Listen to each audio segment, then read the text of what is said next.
আগের ভিডিওতে আমরা এনজয় করেছি টপ অফ দ্য ইউরোপের অ্যামেজিং ভিউ, যেটা কিনা 3454 মিটার উচ্চতায়। Can you imagine? সো এই যে কেবল কার থেকে আমাদের যে ভিউ ছিল সেটাই আমি এই ভিডিওতে ফুটিয়ে তোলার চেষ্টা করেছিলাম। যারা আমার আগের ভিডিও দেখেননি তারা অবশ্যই দেখে নেবেন। আর এরপর আমরা ভিজিট করতে চলে আসলাম লটারব্রুনেন।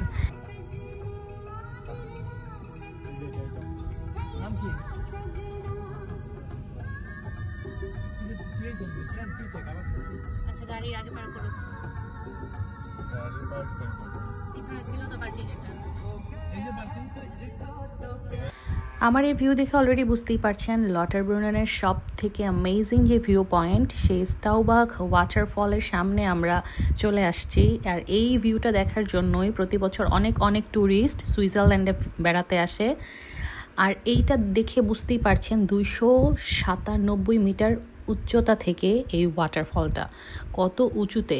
আর এটা সামনে থেকে দেখতে যা সুন্দর আমি বুঝাইতে পারবো না আপনারা যদি সামনে থেকে এটা না দেখেন আসলে। তো আমরা আসলে এতক্ষণ স্ট্রাগল করছি একটা ভালো পার্কিংয়ের জন্য। তারপর আমরা একটা পার্কিং পয়েন্ট পেয়ে গেলাম, এখানে আমরা এখন পার্ক করে তারপর আমরা পুরো প্লেসটা হেঁটে হেঁটে ভিজিট করব আর কিছু খাওয়া দাওয়া করব।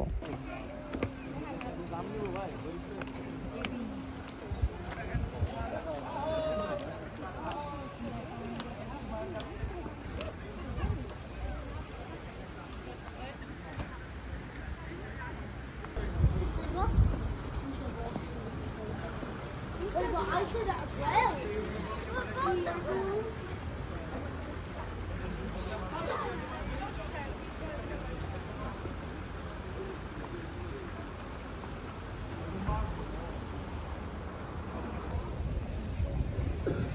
আমরা এখন লটারব্রুনেনে আসছি। এখানে আগে একটা কাবাব শপে কাবাব খাবো। এটা হচ্ছে আজকে আমাদের লাঞ্চ কমপ্লিট করে তারপর এখানে যে গ্রামগুলো, সুইজারল্যান্ডের সব থেকে সুন্দর গ্রামগুলো ভিজিট করব, তারপরে ব্যাক টু দ্য প্যাভিলিয়ন। আসলে আমরা খুবই এক্সস্টেড, কারণ আমরা সেই ভোরবেলা রেডি হয়ে বের হয়েছি 4 ঘন্টা ড্রাইভ করে। তারপর প্রথমে ইয়াংফ্রাউ থেকে আবারও 2-3 ঘন্টা পর আবার এখানে। তো মোটামুটি অনেক লং টাইম ধরে আমরা জার্নি করছি, but still we are enjoying a lot. But পেটে কোনো খাবার না থাকলে মুড অফ হয়ে যায়, তো ভাবলাম আগে খেয়ে নেই, তারপর আমাদের মুড অন হলে আমরা আরও বেশি এনজয় করতে পারবো।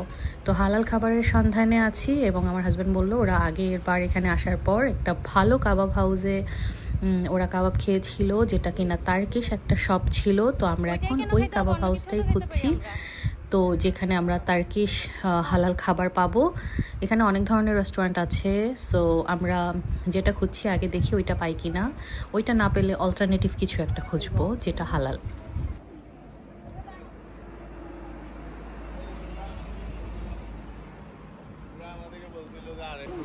ফাইনালি এই দোকানটা পেয়ে যাই, ফুড পয়েন্ট। এখানে হালাল খাবার পাওয়া যায়, যারা আসবেন তারা হালাল খাবার খুঁজলে এখান থেকে অর্ডার করতে পারেন। সো আমার সাথে সাঙ্গপাঙ্গরা অর্ডার করলো দুরুম, যেটা হচ্ছে শর্মার মতো, আর আমি অর্ডার করলাম ডোনার বক্স। সো স্পেশালি ওরা এই দুরুমটা আগেও ট্রাই করেছিল, বললো যে এখানে এটা কাফের মিট দিয়ে করা। সো ভিল যেটাকে বলে ভিল মিট আর কাফ, বেবি কাফ। সো ওইটা অনেক বেশি টেস্টি হয়। আমিও তাই কাফ দিয়ে নিলাম, সাথে চিজ অ্যান্ড ফ্রাইজ দিয়ে ডোনার বক্স। তো এই আর কি, খাবারটা আসলেই অনেক বেশি মজা ছিল। আর স্পেশালি আমাদের খাওয়া দেখে বুঝতেই পারছেন আমি কেমন করে খাচ্ছি। আমরা এত বেশি হাংরি ছিলাম যে খাবার দেখার সাথে সাথে একদম নাকে মুখে খেলাম। তারপর বেশি দেরি না করে ওইখান থেকে বের হয়ে গেলাম। ওয়াক করতে করতে এখন পুরো যতটুকু আমাদের আশেপাশে ভিজিট করার মতো জায়গা আছে আমরা ভিজিট করব। আমার আসলে অনেক বেশি ভালো লাগছিল। আর যেহেতু একটার পর একটা প্লেস এখন আমরা ভিজিট করছি, সো এক্সস্টেড বাট স্টিল আমাদেরকে যতটুকু সম্ভব এনজয় করতে হবে। এই যে এখানে বাড়িগুলো দেখতে পাচ্ছেন, প্রত্যেকটা বাড়ি এত সুন্দর। আর যারা এখানে থাকে তারা কতটাই না লাকি, না?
তারপর একটু সামনে আসার পর আমি আমার হাজবেন্ডকে বললাম আমি আরও সামনে গিয়ে দেখতে চাই আশেপাশে কী কী আছে। আমি শুনেছি এখানে অনেক সুন্দর একটা লেক ভিউ আছে, সো ওইটা একটু সামনেই প্রবাবলি ইনস্টাগ্রাম ঘাটাঘাটি করে যতটুকু দেখেছি, তো ওইটার সন্ধানে এখন সামনের দিকে এগিয়ে যাচ্ছি।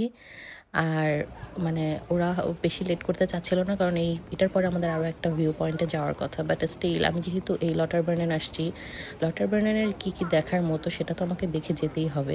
তো আমরা তাই হেঁটে সামনে যাচ্ছি। সামনে একটা চার্চ ছিল, আর এই যে পাশে দেখতে পাচ্ছেন এটা হচ্ছে গ্রেভিয়ার্ড আর খ্রিস্টানদের বুরিয়াল। সো এটা একদম এই ঝর্ণার কাছেই।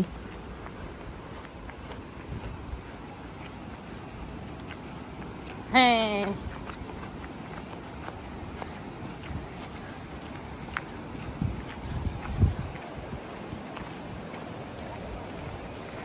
আমার মনে হয় আমরা যেটা সন্ধানে আসছি ওইটা পেয়ে গেছি।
আপনারা যেন সহজেই এই প্লেসটা গুগল ম্যাপে সার্চ দিয়ে খুঁজে পান, তাই আমি এটার নাম আপনাদের এখানে মেনশন করে দিচ্ছি, নিকোলা ভাকার। এইটা একটু পিছনের দিকে হওয়াতে অনেকে খুঁজে পায় না, সো এই জন্য এই প্লেসটার নাম আপনারা গুগলে দিলে ইজিলি খুঁজে পাবেন। আর এত সুন্দর একটা ভিউ পয়েন্ট কেন মিস করবেন।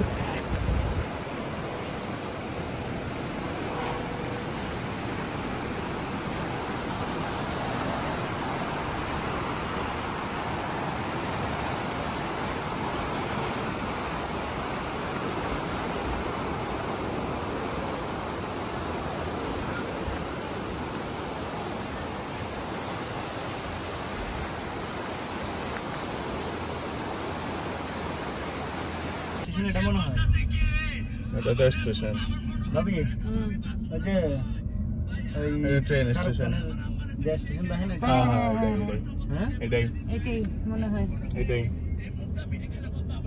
সেনোরিটা। হ্যাঁ, আমরা ডিডিএল যে শাহরুখ খানের যে ট্রেনের শুটিং স্পট ওইটাও দেখে ফেললাম। আসলে আমাদের যখনই আমরা ছোটোবেলা থেকে সুইজারল্যান্ডের এই জিনিসগুলো দেখেছিলাম, অনেক ইন্ডিয়ান মানে বলিউডের মুভিগুলোতেই তো আমরা আসলে সুইজারল্যান্ডের সম্পর্কে অনেক সুন্দরভাবে জানতে পারি আর অনেক সুন্দর সুন্দর সিনারি দেখতে পারি। তো ওইটার জন্য না একটা মানে অন্যরকম একটা থিঙ্কিং মাথায় সারাক্ষণ ঘুরে। তো এই যে ফুল জার্নিতে আমরা সবসময় ডিডিএলজের গানগুলো শুনে যাচ্ছিলাম, মানে অন্যরকম একটা ফিলিংস ছিল। তো এখন আমরা আরেকটা ভিউ পয়েন্টে যাব, যেটা হচ্ছে দিলওয়ালে দুলহানিয়া লে জাহাঙ্গীর যেই ডিরেক্টর ইয়াশ চোপড়া, এবং উনি হচ্ছে এতগুলো সুন্দর সুন্দর সিন আমাদেরকে উপহার দিয়েছিল ওই সময়ে। তো ওনার একটা স্ট্যাচু আছে, আর এখানেও আর একটা শুটিং স্পট আছে, ওইটা আমরা এখন দেখবো, যেইটা কিনা খুবই ফেমাস। আর এই লোকেশনে আসার পরে দেখলাম এখানে অনেক অনেক প্যারাগ্লাইডিং চলতেছে। সো এখানে ওরা অনেক সেফলি প্যারাগ্লাইডিং করায়, বাংলাদেশের কক্সবাজারের মতো এত রিস্কি হবে না আশা করি, অনেক সেফটি মেনটেন করে। তো আমি এখানে দাঁড়িয়ে দাঁড়িয়ে দূর থেকে দেখছিলাম যে কিভাবে অনেক সেফলি ওরা ল্যান্ডিংও করছে। অনেক ইচ্ছা ছিল, বাট আসলে আমার হাইট ফোবিয়া কাজ করে, এই জন্য আমি কখনো এই ধরনের রিস্ক নিব না। এনিওয়ে, এই যে এরিয়াটা, এই এরিয়াটা ইন্ডিয়ান এরিয়াও বলে, লাইক সুইজারল্যান্ডে ইন্ডিয়ানদের হাব, এখানে অনেক শপ আছে ইন্ডিয়ান। সো এই যে শুটিং স্পটটা, এই যে ক্যাসিনো কুরজাল লেখা, এটার সামনেই এক্স্যাক্টলি এই পয়েন্টটাতেই শাহরুখ একটা লাল গোলাপ দিয়ে কাজলকে প্রপোজ করেছিল। আমরা ডিডিএল যেতে এই সিনটা দেখেছিলাম। তো পরবর্তীতে এখানেই আবার ইয়াশ চোপড়ার একটা স্ট্যাচুও মেক করা হয়। সো আপনারা যদি ক্যাসিনো কুরজাল ইন্টারলেখেন অথবা ইয়াশ চোপড়া স্ট্যাচু ইন্টারলেখেন লিখে সার্চ করেন, এই লোকেশনটা পেয়ে যাবেন। এই যে মিস্টার ইয়াশ চোপড়ার স্ট্যাচু। তো আমি এখানে কয়েকটা রিলের জন্য ভিডিও মেক করে নিলাম। ওই মুহূর্তে হাতের কাছে কোনো ফুল ছিল না, বা গার্ডেন থেকে কোনো ফুল ছিঁড়ার পারমিশন না থাকায় আমার হাজব্যান্ডকে বলা সত্ত্বেও আমাকে ফুল দিল না, দিলে আমি ওই সিনটা রিক্রিয়েট করতাম। এনিওয়ে, এই হচ্ছে ইয়াশ চোপড়ার স্ট্যাচুর সাথেও তো ভিডিও বানানোটা উচিত আসলে, উনি এত সুন্দর সুন্দর মুভি আমাদেরকে উপহার দিয়েছিল ওই সময়। তো ওনার সাথেও কয়েকটা ভিডিও বানালাম। আসলে আমি অনেক এনজয় করেছি এই জায়গাটাতেও।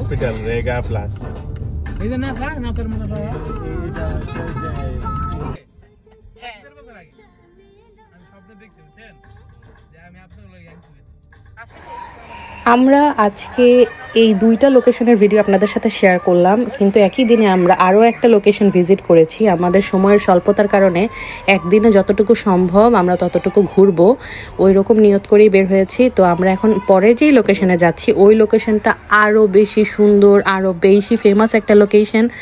সো ওই লোকেশনটাতে আমরা কি কি দেখেছি ওইটা শেয়ার করব আমি আমার পরবর্তী ব্লগে। আশা করি আজকের ব্লগটা আপনারা এনজয় করেছেন, আর কেমন লাগলো অবশ্যই কমেন্ট করে জানাবেন, আর গেস করেন পরবর্তী লোকেশন কি হতে পারে।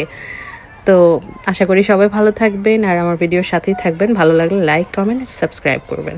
Bye bye.